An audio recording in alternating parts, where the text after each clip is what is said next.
What's up, guys? It's your girl, Miss O, and we are back for another review with me. And today we are going to get into Belle Collective Birmingham, Season 1, Episode 1, titled A Storms Are Brewing. And I can let y'all know right now, for the remainder of the season, my hands is going to be tugging on Tiffany Jones' wig probably the whole entire season. But with that being said, as the intro plays, do me a favor, like the video. If this is your first time coming by my channel, subscribe to the channel, please, and let somebody know I'm over here doing reviews. Said what? Oh, said what?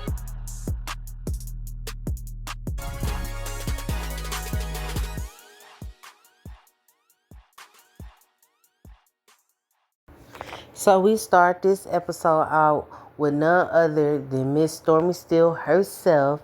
And in the confessional, she asked us, did we miss her? And to give you a short answer, yes, baby, we missed you. We love your energy on TV. Um, so also in this scene, she pulls up to her 50,000 square foot warehouse. In other words, Stormy is doing the motherfucking thing, and we are seeing what the things is able to provide. So we go into her reflections on what Canvas Beauty has done. She has worked with Fenty Beauty, and anybody that worked with Rihanna, chef's kiss. She is the #1 seller on TikTok Live in the US and in the UK.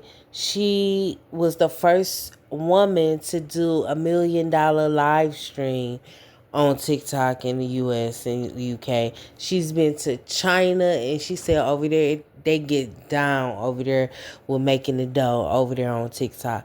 And she's also been to India, where she's met a king, which is pretty damn cool. From a girl who was born and raised in the South in Alabama, yes, had a dream that has come beyond true. So with all those accolades out of the way, she wants to do something new. And a part of that is going to be a celebrity collaboration. This is her first celeb collab with her company, and it's going to be with none other than Lala Anthony. Okay? Two beauties in a room. Why not? She did reflect some more on how her journey started. And she said it started with a dream. She wanted to be a hairdresser. She already had the name of it. It was going to be Canvas Girl. And she really took things into her own hands. And she said her mama told her she was stupid as hell. And Stormy, I want to say, I'm so happy you didn't listen to your mother. You know, I got my own little gripes about her, but it's just solely based on how she talks to you and how she interacts with you. It kind of gives me a trigger, you know. But anywho, we're going to get past that. I'm glad you did not listen to her. I'm glad you followed your dreams. I'm glad that you have a supportive husband who is backing you 100%, and you see what a great vision and a great support can do for you. We have Canvas Beauty. Now, someone asked her in a confessional what was her mission statement for Canvas Beauty. And when she gave that mission statement, I told myself that I am going to get that written up on a canvas print and hang it over my daughter's bed, so when she get up every day, she can look at that mission statement and make it mean something. I loved your mission statement, Stormy. So the mission statement is: a female is a perfect canvas. She has the natural gift of beauty. Her beauty can never be diminished, only enhanced. And when she blossoms, she can be whatever she wants to be. And every little girl needs to know that, hear that, and understand that. So bravo on the mission statement, Stormy. So while she's at the warehouse, one of her workers, I believe her name was Deja, came and gave her a package, and they let her know that this was going to be what the Lala Anthony Canvas Beauty collab box looks like. And she goes into her office, and her CFO arrives. Her CFO for Canvas Beauty is Amber Jones. They've been knowing each other over a decade, and their relationship started as a client stylist relationship that just morphed into something that has become a beautiful sisterhood. So they sit down and they talk about, this collab that's coming up, the live stream that's coming up, and really what they want to do. Stormy always puts on a pre-sale event that actually becomes a big event. She's hosted in New York, Atlanta, LA, Vegas, and she really wanted to keep it close to home since she's going to be doing the big live stream. She wanted to make sure she's able to commute to spend time with her family. So Amber is championing for her to have the pre-sale event in Birmingham, local in Birmingham. And later down in the episode, we see how that event goes, and it was beautiful. So after talking about briefly about the event where it's going to be, Amber invites Stormy to dinner, and Stormy is a little leery about meeting new people, and I can understand that because people weird, man. People are weird. So meeting new people, and she's brought up this Tiffany girl before, and it don't really seem like that Stormy is going to jail with Tiffany. And per the previews at the end of the episode 1, we kind of see why. I can already smell Tiffany bullshit. I'm just going to let y'all know now. People that's watching my review, Tiffany Jones is on some bullshit. Okay? So after they go over the invite, which I'm not sure if Stormy really accepted or not, but after the invite, Stormy opens up the box, and visually the box looks really, really good. But instantly she started going over the small, minute things that was going on with the box, and she was not happy. She called in one of her employees, and they got a Zoom meeting right then and there to discuss what was going on. And I'm going to be a little honest. Whoever she was talking to, she kept calling him Mike. Whoever Mike was, he was kind of pissing me off because he going to say, well, that wasn't in the budget. And Stormy fired back at his ass like $150,000. It's not even about the money. The budget was there. I have the budget. What the fuck is this? This is unacceptable. And she was really, really frustrated at the end of that call. They ended it, and she did start crying. And I can understand when you have a vision and it's not coming through, and you don't really have a solution or a backup B, because A is all of what you put in. It can be frustrating, but it looked like things are going to work itself out. So the next scene, we move on to Stormy's home. Let me reiterate. Stormy's estate. Man, living the life of luxury ain't even, it's just beautiful. She got horses, you guys. She has horses. Just beautiful. We go into her home. She has 2 dogs. We have the 3-legged rescue dog, Trey. I also have just recently got a rescue dog about a month ago. So we're definitely on the same journey. And then she got a Great Pyrenees. I love large breed dogs. Before the dog that we got a month ago, we had 2 large breed Dog de Bordeaux, aka French Mastiffs. They are huge. My girl dog was 130. My boy dog was 155. Just huge. Anywho, I did find out that Stormy was an only child. I did not know that, or I'm gonna say I did not pay attention to that when she was on that other show.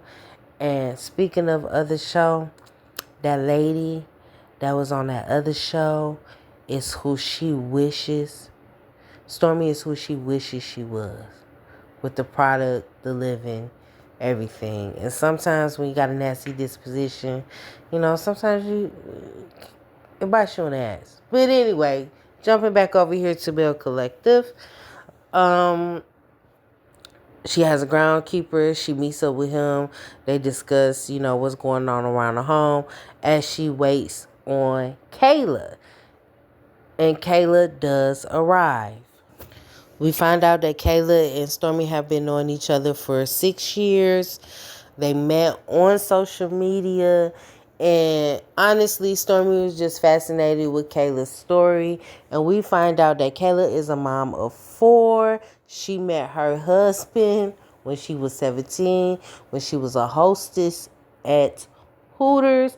I don't know why they emphasize Hooters, but whatever. I put in my notes, was that legal? But anyway, when you live in the South, things are different. Also in my notes, I put, Stormy looks like she lives a very peaceful life, and I love that for you. But moving on, Kayla tells us about how she got her business started off the ground. She has a daughter who happened to be a part of 2018's Black Panther, and people really wanted to know. So what she did was started teaching people one-on-one classes at Starbucks for $35, a session, and it grew from there. And within 18 months, she gained 7 figures.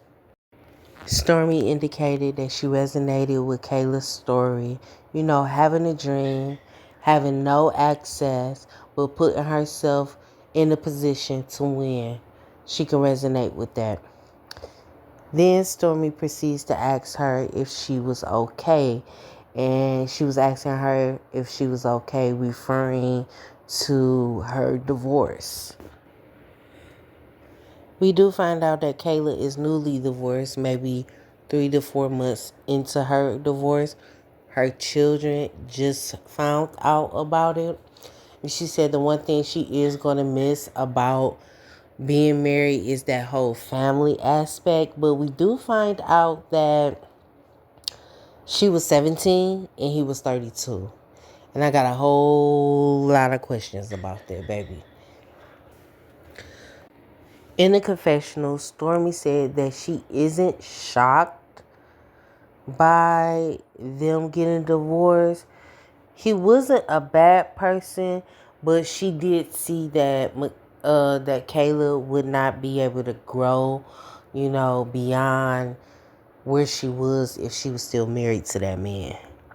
And essentially, I always tell people all the time, who you was, especially if you get in a been in a long-term relationship for years and years and years. I can speak from personal experience.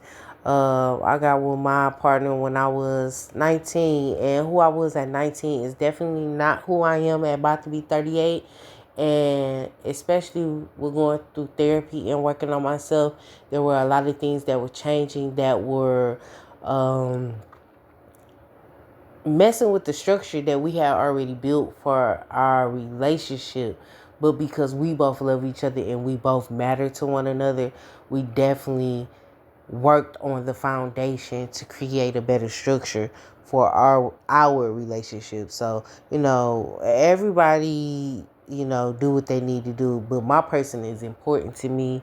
I value who he is in my life, and he's worth the figuring out where we need to fix things at. So with that being said, he was there for a chapter for her, and she got 4 beautiful children out of it. It seemed like they still can co-parent good, because we don't hear anything bad about it. So I hope that she moves on and find herself and have a good life. She's still in her 30s. So we move on to the next scene, which is Tiffany Jones. And I'm going to be honest with you guys. When her scene came on my screen, I wanted to fast forward. I completely checked out. I'm, her whole Jesus freak thing is going to drive me up the wall this season. But anywho, her name is Tiffany Jones. She is the wife of Willie Jones, a mother of three. They are a blended family, and her husband are entrepreneurs. They own few businesses, cleaning businesses, and more things. Yeah, she had a prayer group at her home. Amongst that prayer group is Amber Jones, no relation, her niece, and a few other young ladies. And they were having Bible study. And like I said, I'm going to be honest, I wanted to check out, so I really wasn't paying attention to this scene. So we're going to move along. We're going to go to Miss Fumi Ford. Now, Fumi, I was having a hard time trying to figure out how to pronounce Fumi. And you gave us your long, authentic name. I'm glad that you are okay with us just calling you Fumi. But I'm going to tell you guys, I really like Fumi. Fumi is a large bite in a small package. I love it. I love it. I love her level of delusion when it comes to this house. I love how she tried to convince everybody to get on board with what she got going on. I mean, her sister, her husband, and her children. I like me some Fumi. Now, Fumi is a content creator who have over 400K subscribers to her platform. Her husband is a partner, not a partner at a law firm. Her husband is a lawyer. They are a beautiful couple. They look nice. We found out that Fumi and her sister moved over to the United States, and Fumi really looks up to her sister more like a mother capacity, because for 8 years her sister was her mother. I love to see this family dynamic. I'm gonna just be honest with you. They went and looked at a house. We found out that the house that they went to go look at was $5 million. Her husband said that is not in the budget. It seemed like that the husband and the sister teamed together as one to try to keep Fumi on the level balance. But like I said, I do love that they dragged the two sons into the house conversation, because as a family, it is very important that you guys are doing stuff as a family. Like Fumi, you're delusional. You talk about we the architects of the house because he ain't cooking, he ain't cleaning. Because I don't know about you, honey, but my man, he be in that kitchen. So maybe I need to adjust the roles. I don't want to put gender in it, because yeah, he clean bathrooms, all that. I cut the grass, all that. Whatever needs to get done in a timely fashion, whoever's available gets it done. So we wrap up that scene with Fumi and her family, and then we move on to Miss Amber Jones. And I knew she kind of looked familiar because I love sports. I am a sports fanatic. And then it clicked. She played ball. So we find out that Amber Jones played college and professional basketball overseas. And she kind of made a little joke. You know, a little LGBT-esque joke. You know, stating that she liked to hang out with the boys, she liked to play with boys, but it missed her. Cause she's a girly girl. Ma'am, lesbians is girly girls. Some lesbians are girly girls. You know, they call lipstick lesbians. But anywho, she went and played overseas. After she played overseas, Birmingham just felt like home to her, so she came back and she set her roots into Birmingham. We find out that she is the CFO of Canvas. Her and Stormy met as client stylist, and they've been friends ever since. Um, Stormy and Amber link up by FaceTime, and they discuss what's going on for the pre-release event. Also, Amber expressed to her that, how she feel about Kayla and what was going on there. Now, we don't know what the issue is, but clearly there's an issue because they ain't speaking to each other. And Kayla kind of seemed like a person that, throw a rock and hide her hands. But we'll see. This is only the first episode. So now we move on to the last and final scene, which is the pre-sale event. And Tiffany has come with a +1. Her +1 is the First Lady of Birmingham. I don't know if I got her name, but in my notes I put, I ain't gonna like Tiffany. I don't know what it is about her. And I think what it is about her is she was somebody that used to be buck wild, and then she became a Jesus freak, and that just doesn't align with me. I know too many of those. It doesn't align. It's fake. It's phony. Anywho. The venue looked amazing, and Stormy let us know that her event planner Pep is who she goes to for her events. And Pep, kudos to you. You did an amazing job. You look like you cost thousands, and it looked like it's worth it. Stormy is just so amazed at how the venue looked that she gets on FaceTime with Lala to show her what they have come up with. And Lala is so excited. She was about to tear up about it. But Stormy also had to let Lala know that there's been some hiccups on what's been going on with the boxes. And she said she gonna get it figured out. With the box, she did find out that it was a handmade prototype, so this is not going to be the quality of the boxes. It was just a handmade prototype of what the box could look like. So that relieves some stress there. Hopefully she get all the merchandise that she need in time for this event, though, this live show event. The ladies start to arrive, and we find out that Fumi and Stormy are industry friends. Stormy met Fumi when Fumi was interviewing her for something. Stormy explains to us why she does put on the pre-sale events, and it's for people to be able to see what they're buying, testing, which is a great idea. People love smell good, so if I get to feel a good lotion or a good scent, we are liable to buy it.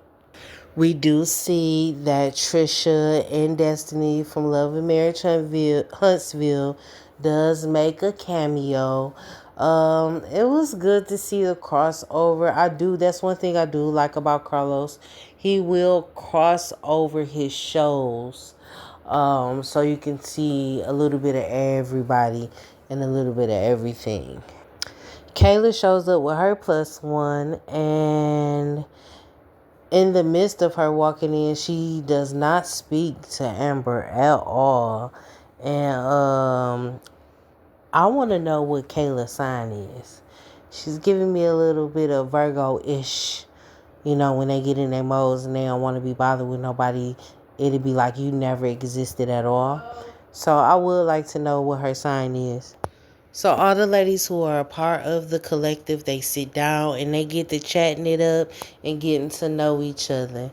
And we find out that Fumi is a Jill of all trades. She also does have a traveling agency where they take people back and forth between Ghana and Nigeria. She also let the ladies know that her husband is an attorney. And then she kept talking and kept talking and kept talking. And Tiffany was annoyed. You can tell Tiffany was annoyed. Tiffany, we don't care. I'ma just keep iterating. There's something about Tiffany that I'm picking up instantly. She says that she is a girls, but she's a fake girls.